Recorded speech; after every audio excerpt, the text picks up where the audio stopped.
Hello, good evening students. 10th class की physics में आपका स्वागत है। मैं शफीक अहमद।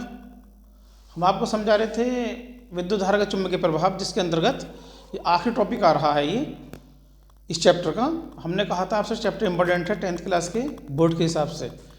तो आज हम आपको समझाएंगे घरेलू विद्युत परिपथ कैसे बनता है। जो हम हमारे घरों के अंदर लाइट लगती है, तो लाइट लगाने के बाद हम जब घर में फिटिंग कराते हैं तो TV, fridge, cooler, washing machine हर चीज़ का कनेक्शन कराते हैं। वायरिंग होती है, बल्ब के लिए अलग वायरिंग होती है और काफ़ी सारे स्विच लगे होते हैं।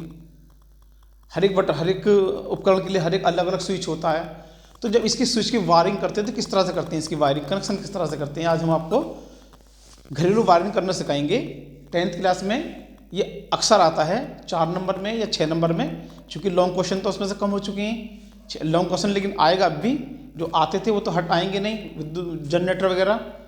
तो आपके हिसाब से, मेरे हिसाब से थोड़ा ठीक टॉपिक है आपके लिए, अगर आप इसे समझें। देखिए किस तरह समझते हैं इसके लिए। हमने देखिए यहाँ पर 2 तार बिछाए हैं, हम आपको पहले बता देते हैं। ऊपर वाला तार L लाइव, यानी इसे बोलते हैं जीवित तार यानी गर्म तार। नीचे वाला N न्यूट्रल उदासीन तार यानी ठंडा तार। सबसे पहले आती है विद्युत धारा आती कहाँ से है। देखिए आप अच्छी तरह से जानते हैं विद्युत धारा नरम बनती है या पहाड़ी क्षेत्रों में बनती है या एनटीपीसी में बनती है। तो जब विद्युत धारा वहाँ से आती है तो खंबे तक आती है। हमारे घर के बाहर जो खंबे लगे होते हैं गली के बाहर, वहाँ खंबे तक बिजली आती है। मान के चलिए खंबे हमारे इस तरह से लगे हुए हैं और खंबे के अंदर ये तार आ रहे हैं, तो यहाँ से हमारे घर में 2 तार आएंगे। एक तो सबसे नीचे वाला तार जो होता है, एक तो ठंडा वाला तार आता है, और एक इसमें से कोई सा दूसरा तार यहाँ से ले लेंगे, एक गर्म तार आता है। इस तरह से 2 तार हमारे घर के अंदर आते हैं। 2 तार आते हैं। तो सबसे पहले जो तार आते हैं, घर के अंदर लगा होता है वाट घंटा मीटर। वाट घंटा मीटर जो घर के अंदर लगा होता है उसके अंदर तार आते हैं। देखिए सिस्टम ये होता है कि हमारे घर के अंदर जो एक वो सिस्टम लगा होता है, जो सरकार की तरफ से लगा होता है कनेक्शन लगवाने पर, जिसमें रीडिंग आती है, उसे बोलते हैं वाट घंटा मीटर। तो सबसे पहले कनेक्शन वाट घंटा मीटर के अंदर आते हैं। तारों को पहले समझ लीजिए। यहाँ से देखिए इसके अंदर जो खंभे पर तार लगे हुए होते हैं, इसमें 2 या 3 तार तो आपके गर्म तार कहलाते हैं ऊपर वाले, और सबसे नीचे वाला तार जो होता है वो होता है ठंडा तार यानी उदासीन तार। इसके अंदर इसके अंदर जो विभव होता है करीब करीब 0 होता है।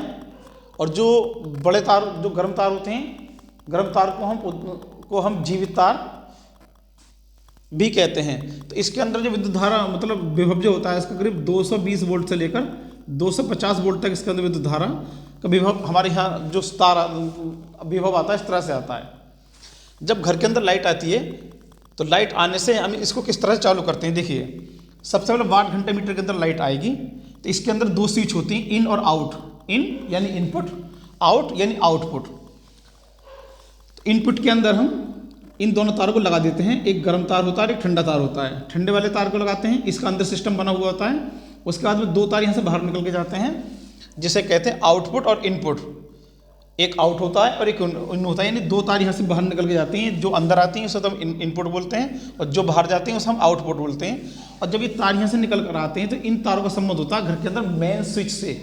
जो घर में मेन स्विच लगा होता है, मेन स्विच क्या होता है, देखिए हमारे घर के अंदर विद्युत धारा आती है तो कभी कभी हमारे घरों के अंदर खराबी हो जाती है लाइट के अंदर। तो लाइट सही करने के लिए हमको पूरे कनेक्शन को बंद करना पड़ता है, सारा सिस्टम बंद करना पड़ता है। जब सिस्टम बंद कर देते हैं तो सिस्टम बंद करने के लिए सिस्टम भी ऐसा होना चाहिए कोई आराम से बंद कर दे। तो घर के अंदर लगा होता है मेन स्विच। मेन स्विच इस तरह से लगा होता है कि इसके अंदर एक हत्ता होता है, उसे ऊपर कर देती है, लाइन कट जाती है, नीचे कर देती है, लाइन जुड़ जाती है। मेन स्विच के अंदर लाइट आती है, यानी दोनों तार इसके अंदर चले गए। मेन स्विच के अंदर लगी होती है 2 फ्यूज बार। 2 फ्यूज बार लगे होती हैं। फ्यूज बार किस लिए होते हैं इसे समझ लीजिए। देखिए फ्यूज बार इस तरह से लगे होते हैं कि हमारे जो मेन लाइन होती है, इन दोनों मेन लाइन के बीच में हम फ्यूज बार लगा देते हैं। फ्यूज बार दोनों के बीच में। फ्यूज बार का क्या कार्य होता है, देखिए फ्यूज बार का कार्य ये होता है कि 2 तारों के बीच में, मतलब तार जो लगे होते हैं इसके बीच में एक हल्का तार और लगा होता है, पतला तार। ऐसा तार होता है, इसका विद्युत विभव तो मतलब कम होता है, यानी गलनांक जो होता है इसका निम्न होता है। जब कभी विद्युत धारा, जब कभी घर के अंदर लाइन में खराबी आ जाती है, यानी घर के अंदर कोई स्पार्क प्लग हो गया, कुछ तार मिल गए आपस में, कोई परेशानी होगी, लाइव वोल्टेज हाई आ जाएंगे, तो ऐसी कंडीशन में जो इसके अंदर मेन फ्यूज के अंदर तार लगा होता है वो तार गल जाता है, और गल जाता है तो घर के मतलब टूट जाता है और लाइट घर की बंद हो जाती है। ये सिस्टम ये कब होता है, कभी कभी ऐसा होता है 2 फेस लाइन घर के अंदर आ जाती है, यानी ज़्यादा वोल्टेज आ जाते हैं, हाई वोल्टेज आ गए। हाई वोल्टेज आने से अगर हम इसके अंदर ये फ्यूज बार नहीं लगाएंगे तो इसमें परेशानी आएगी। परेशानी किस तरह की आती है, हाई वोल्टेज आ गए, पंखा तेज घूमने लगेगा, टीवी आपका जो चल रहा है एकदम इसको स्क्रीन बढ़ जाती है, हाई वोल्टेज हो जाते हैं, TV, fridge, cooler, washing machine तेज से चलने लग जाते हैं। अगर हाई वोल्टेज आ जाते हैं तो हमने फ्यूज तार लगाते हैं यहाँ पर, फ्यूज बार ये 250 से 260 वोल्ट तक 250 से 60 वोल्ट तक तो झेल जाते हैं ये, और इससे ज़्यादा वोल्टेज होते तुरंत इसके अंदर आग लग जाती है। हमारे घर के अंदर लाइट आती है वो सिर्फ 220 वोल्ट पर ही विद्युत धारा हमको मतलब 220 विभवांतर विद्युत धारा हमको मिलती है, और अधिक से अधिक 250 से 60 तक ये झेल पाता है। उसके बाद में अगर हाई वोल्टेज आ गई तो लाइन कट जाती है, ये लाइन कट जाएगी और घर के अंदर की लाइन सारी बंद हो जाएगी और आपका सिस्टम बेकार होने से बच जाता है। आप फिर फ्यूज बार को निकाल लीजिए यहाँ से, इसके अंदर फिर वापस तार लगाएंगे और फिर इसके अंदर लगा देंगे, घर की लाइन चल जाती है। अब जब घर के अंदर तार जाते हैं तो इसकी वायरिंग किस तरह से होती है, हम आपको समझा रहे थे इसकी घरेलू वायरिंग। देखिए घरेलू वायरिंग में आपने देखा होगा कोई भी स्विच लगाते हैं घर के अंदर, TV, fridge, cooler, washing machine का, तो उसमें कम से कम 2 तार होते हैं, वैसे 3 तार होते हैं, मान के चलिए कम से कम 2 तार हैं। तो 2 तार का कनेक्शन किस तरह से बनाते हैं, देखिए सबसे ऊपर वाला तार इसे कहते हैं हम गर्म तार या जीवित तार, लाइव या एल। जो नीचे वाला तार होता है इसे बोलते हैं हम उदासीन तार। इसके अंदर विभव जो होता है 0 वोल्ट होता है, इसके अंदर विभव जो होता है वो 230 वोल्ट विभव इसके अंदर होता है। तो जब हमको अपने घर के अंदर को यानी मान के चलिए हमको बल्ब जलाना है या रॉड जलाना है, तो हम एक तार तो लेंगे ऊपर वाले तार में से, गर्म वाले में से लेंगे, और लेने के बाद में इसके अंदर हम स्विच लगा देते हैं ऑन ऑफ के लिए।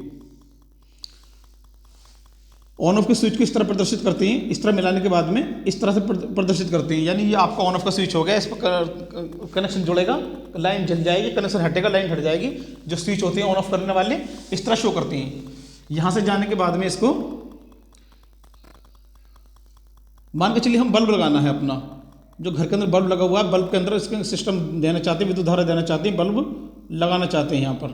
तो एक तार तो हमने यहाँ से ले लिया और एक तार लेते हैं यहाँ से ठंडा वाला, इस तरह से ये। तो जैसे स्विच को ऑन करके इसके अंदर विद्युत धारा बहने लग जाती है। तरीका आसान है, एक तार ऊपर से लेंगे, दूसरा तार यहाँ से लेंगे। देखिए यहाँ पे एक बात समझ लीजिए, जो यहाँ पर 2 तार ऊपर से आ रहे हैं, तो मैंने इस तार को इस तरह से घुमाया है। घुमाने का क्या मतलब होता है, देखिए घुमाने का मतलब ये होता है कि ये यदि इसको मैं इस तरह से नहीं घुमाऊंगा और इस तरह से तार लेकर जाऊंगा, इसका मतलब ये होता है कि यहाँ पर दोनों तार आपस में मिल रहे हैं, यानी इसका तांबा है, कॉपर जो होती है कॉपर से मिली हुई है। ऐसी कंडीशन में तार के अंदर ब्लास्ट हो जाता है। हम किस तरह समझाते हैं इसको, जब हम यहाँ से तार लेते हैं ऊपर से तो थोड़ा सा घुमा देते हैं इस तरह से, इसका मतलब ये तार इससे अलग है, इसको दर्शाने के लिए इसको थोड़ा यहाँ से घुमा देते हैं। तो देखिए इस तरह से हमारा बल्ब जलने लग जाता है जब हम स्विच को ऑन करते हैं। मैं थोड़ा सा इसको थोड़ा सेट करके बनाता हूँ।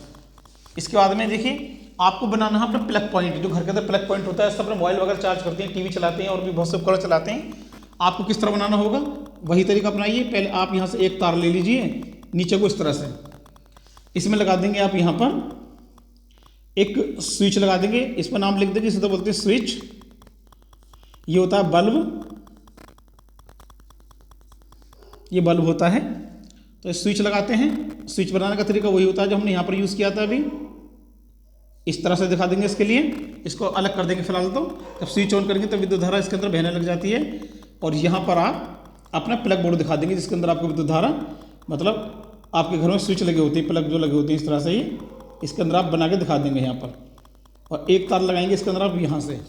इस तरह से आपका ये प्लग बोर्ड बन गया, यानी मोबाइल चार्ज करने के लिए, टीवी चलाने के लिए आपने सिस्टम ये वाला बना लिया। तो हम समझा रहे थे आपको घरेलू वायरिंग। देखिए घरेलू वायरिंग आपको सभी को करना आना चाहिए, इसलिए करना आना चाहिए कि यदि मिस्त्री घर के अंदर आएगा सही करने के लिए तो 400-500 रुपये आराम से लेकर जाएगा। और सिस्टम बहुत आसान होता है इसका। आपको एक तार यहाँ से लेना होता है, एक तार यहाँ से लेना होता है। पहले यहाँ से मेन स्विच बंद कर दीजिए, घर की पूरी लाइन बंद कर दीजिए। उसके बाद में एक तार, जो 2 तार घर के अंदर जा रही है, ठंडा एक गर्म, दोनों में से एक एक तार लेकर उसमें सिस्टम जोड़ दीजिए, ये वाला आपका सिस्टम चालू हो जाएगा इस तरह से। आप इसे इस तरह से बना सकते हैं। घर के अंदर हमने एक बल्ब जला दिया, एक स्विच लगा दिया, अब एक चलाएंगे पंखा। पंखे का स्विच किस तरह से लगाते हैं, वही टेक्निक अपनाएंगे। एक तार तो आप लेंगे यहाँ से गर्म वाला तार, और यहाँ पर लगा देंगे इसके अंदर हम सबसे पहले लगाएंगे इसमें एक स्विच ऑन ऑफ के लिए। स्विच लगाने के बाद में यहाँ पर हम जोड़ते हैं, इसमें एक पंखा जोड़ते हैं, इसमें जोड़ते हैं रेगुलेटर। देखिए पंखे का तार जब लोगे तो इसमें रेगुलेटर जरूर शो करोगे। रेगुलेटर जो होता है कम ज़्यादा करने के लिए होता है। यहाँ पर आपने एक रेगुलेटर यहाँ पर लगा दिया। हम जो स्विच लगाते हैं हमेशा याद रखिए, स्विच हमेशा गर्म तार में लगाया जाता है, जिसके अंदर विद्युत धारा 2 से 20 वोल्ट होती है, उसके अंदर गर्म तार कहते हैं, वहां पर ये लगाया जाता है। ये आपका कहलाएगा प्लग बोर्ड।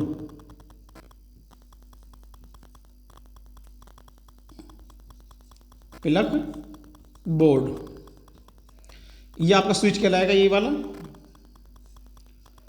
और देखिए इसमें आपने रेगुलेटर लगा दिया, और रेगुलेटर के बाद में यहां पर आप पंखा जब चलाएंगे तो एक तार आप यहाँ से लेंगे और दोनों तारों के बीच में आप पंखे को यहाँ पर इस तरह से टांग के दिखा देंगे। यहाँ पर पंखा जो कि आपका टंगा हुआ होता है, ये इस तरह से आपका पंखा चलने लग जाता है। ठीक है, इसके साथ में आपको पिछली बार क्वेश्चन आया था, ये वाला 4 नंबर में आया था एक बार क्वेश्चन ये, उसमें कहा था कि इसमें आपको एक जल पंप चला कर दिखाना है। जल पंप यानी जिस बात को हम समर कहते हैं, समर किस तरह चलाएंगे यहाँ पर, तो समर का कनेक्शन बताने के लिए वही सिस्टम अपनाएंगे। आप यहाँ से पहले एक तार ले लिया यहाँ से, और तार लेने के बाद में यहाँ पर हमने एक स्विच लगा देंगे यहाँ पर ऑन ऑफ के लिए।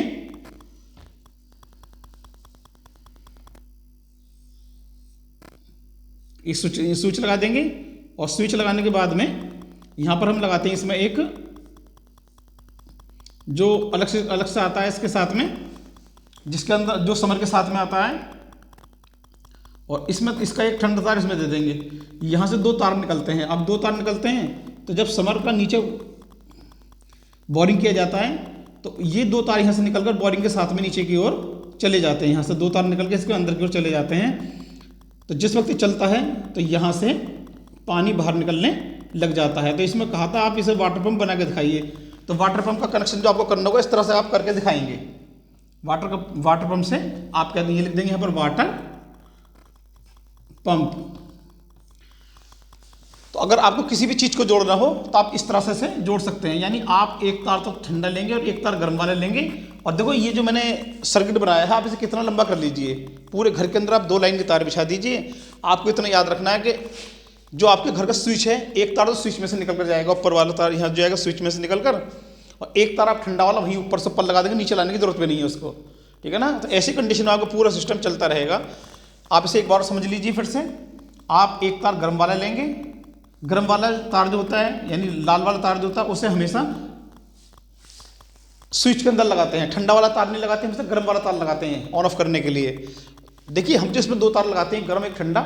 गर्म तार हमेशा मोटा लिया जाता है, अच्छी क्वालिटी का लिया जाता है, इसके प्लास्टिक अच्छी वाली चौड़ी होनी चाहिए, PVC। और जो ये वाला तार एक बार को आप थोड़ा पतला भी ले सकते हैं, ठंडा वाला तार।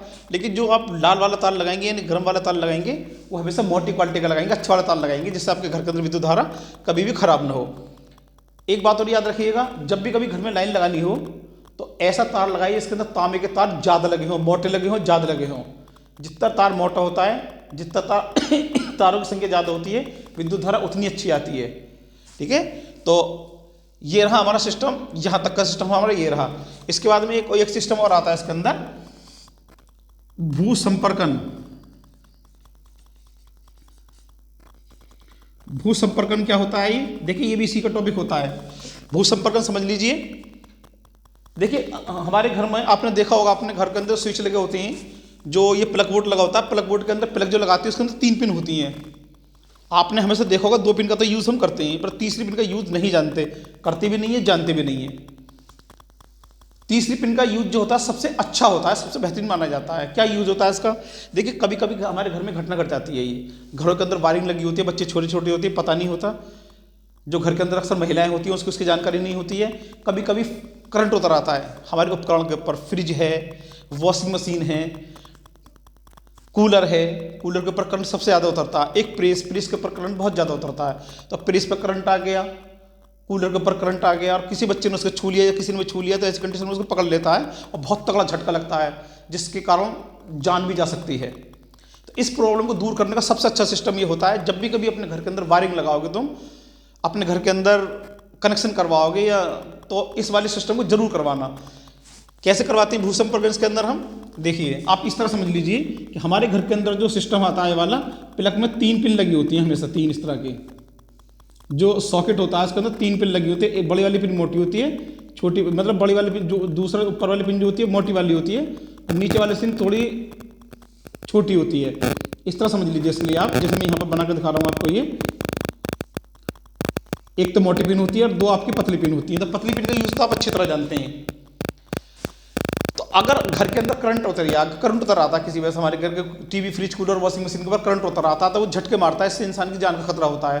आप उससे किस तरह बच सकते हैं? देखिए क्या होता है, जब तुम अपना मकान बनवाओ, जब भी तुम अपना मकान बनवा रहे हो, या ये वाला घर के अंदर स्विच कर रहे हो, ये मतलब घर के अंदर आप अपनी वायरिंग करवा रहे हो, तो घर में एक गड्ढा करवाना, थोड़ा गहरा गड्ढा करना, गहरा सा गड्ढा, थोड़ा सा गहरा गड्ढा कराने के बाद में उसके अंदर एक मोटी सी तांबे की छड़ या तांबे की बोल की मोटी प्लेट पड़ी हो तुम्हारे घर के अंदर, जो पुरानी जमाने की पड़ी होंगी प्लेटें, उसके अंदर सुराख करने के बाद में आप तार बांध देना तांबे का, अच्छी तरह से, बहुत मोटा तार, ज़्यादा तार बांध देना। उसको तो आप जमीन के अंदर गाड़ देना यहाँ पर प्लेट को, और गाड़ने के बाद में उसका तार जो निकल कर आएगा, उस तार की वायरिंग अपने घर के अंदर करती इस वाले पिन के अंदर। ये जो तीसरी पिन होती है मोटी वाली, इसकी वायरिंग अपने घर के अंदर कर देती है, इस वाले के इसके अंदर हम कर देते हैं। अब क्या होता है, जितनी भी अच्छी क्वालिटी के उपकरण तुम खरीद कर लाओगे बाजार से, TV, fridge, cooler, washing machine, press, कोई भी चीज़ खरीद कर लाओगे अच्छी क्वालिटी की, उसमें 3 पिन होती है। तीसरी पिन का जो कनेक्शन उसके अंदर होता है, कैसा होता है? देखिए, तीसरी पिन जो होती है कूलर की बॉडी से जुड़ी होती है, तीसरी पिन जो होती है प्रेस की बॉडी से जुड़ी होती है, तीसरी पिन जो होती है फ्रिज की बॉडी से जुड़ी होती है। करंट जो उतरता है उसकी बॉडी के ऊपर उतरता है, यानी आवरण के ऊपर उतरता है करंट। और जब आवरण के ऊपर करंट उतर जाता है तो क्या होता है उससे, अगर उसके ऊपर करंट किसी वजह से उतर आया और आपको पता नहीं है कि इसके ऊपर करंट आ रहा है, आपने उसे छू लिया तो जान का खतरा हो जाता है। तो इससे बचने का सबसे अच्छा जुगाड़ ये होता है कि आप अपने घर के अंदर जब इतनी सारी फिटिंग करा रहे हैं, 20,000 रुपये इसके ऊपर खर्च कर रहे हैं, तो एक तार इसके अंदर और डलवा दीजिए, तीसरी पिन का तार और डलवा दीजिए, और इसका संबंध कर देंगे आप जमीन के अंदर लगे किसी लोहे की रॉड से। जब तुम लोहे की रॉड से संबंध कर दोगे और कभी इसके ऊपर करंट उतर आएगा, तो सारा का सारा करंट वो जमीन में चला जाएगा, पृथ्वी के अंदर सारा करंट चला जाएगा, और आपका उपकरण, यानी जो झटका लगता है आपके छूने से, करंट लगता है, आप करंट से बच जाओगे, किसी को करंट नहीं लगेगा। तो सबसे अच्छा यूज जो होता है तीसरी पिन का होता है। तो देखिए, जमीन के अंदर लगाने के बाद में जो विद्युत धारा जो इसके अंदर उतर आती है, एक बॉडी के ऊपर धारा उतर आती है, इससे बचने के लिए जो जमीन के प्लेट लगाते हैं या फिर हम रॉड लगाते हैं, तो सारा करंट इसके अंदर चला जाता है। ये वाली जो विधि होती है तीसरे पिन की विधि के द्वारा विद्युत धारा को जमीन के अंदर भेजना, भू संपर्कन कहलाती है, भू संपर्कन कहलाती है। तो देखिए, आज की हमारी वीडियो यहीं तक रहेगी। ये इस वाले चैप्टर की आखिरी वीडियो है। अगर आपको कोई सवाल पूछना है तो आप कमेंट में पूछ सकते हैं। आप हमारी वीडियो को देखिए, ज़्यादा से ज़्यादा देखिए, लाइक कीजिए, सब्सक्राइब कीजिए, चूँकि हमने 10th क्लास की वीडियो उस तरह से बनाई है कि जिस तरह से आप पेपर सॉल्व कर सकें अपने एग्जाम के अंदर, बेहतरीन से बेहतरीन करके आ सकें। वीडियो को आप 2-3 बार देख लेंगे तो आपको हमेशा के लिए याद हो जाएगा। आप भी देखिए, अपने दोस्तों को दिखाइए, अपने घर वालों को दिखाइए, अपने जो भाई बहन हैं उनको दिखाइए, क्योंकि इसके अंदर सिस्टम जो ऐसा होता है, अगर तुम सीख लोगे तो लाइफ टाइम तुम्हारे काम आएगा। तीसरी पिन का सिस्टम हमेशा याद रखना, जब भी घर के अंदर जब भी आप नया घर बनाएं, जमीन के अंदर गड्ढा कराकर एक जमीन के अंदर वाले सिस्टम जरूर डाल दें, वाला तांबे की या लोहे की रॉड या फिर कोई प्लेट वगैरह रखी हो तांबे की, जमीन उसमें कनेक्शन करके इसका कनेक्शन यहाँ कर देंगे। अब यदि कोई विद्युत धारा उतर आती है तो सीधा सारा का सारा करंट जमीन के अंदर चला जाएगा, इंसान मरने से बच जाएगा। ठीक है, ये भूसंपर्कन कहलाती है। चूंकि मैंने दोबारा इसलिए समझाया, मोस्ट इंपोर्टेंट टॉपिक है ये। तो हमारी वीडियो आपकी यहीं तक रहेगी। आप हमारी वीडियो को ज़्यादा से ज़्यादा लाइक कीजिए, सब्सक्राइब कीजिए। इसके बाद जो पढ़ाएंगे अगला चैप्टर, वो पढ़ाएंगे हम तुम्हारा मानव नेत्र तथा रंग बिरंगा संसार। तब तक के लिए आप हमें इजाजत दीजिए। Have a good day students.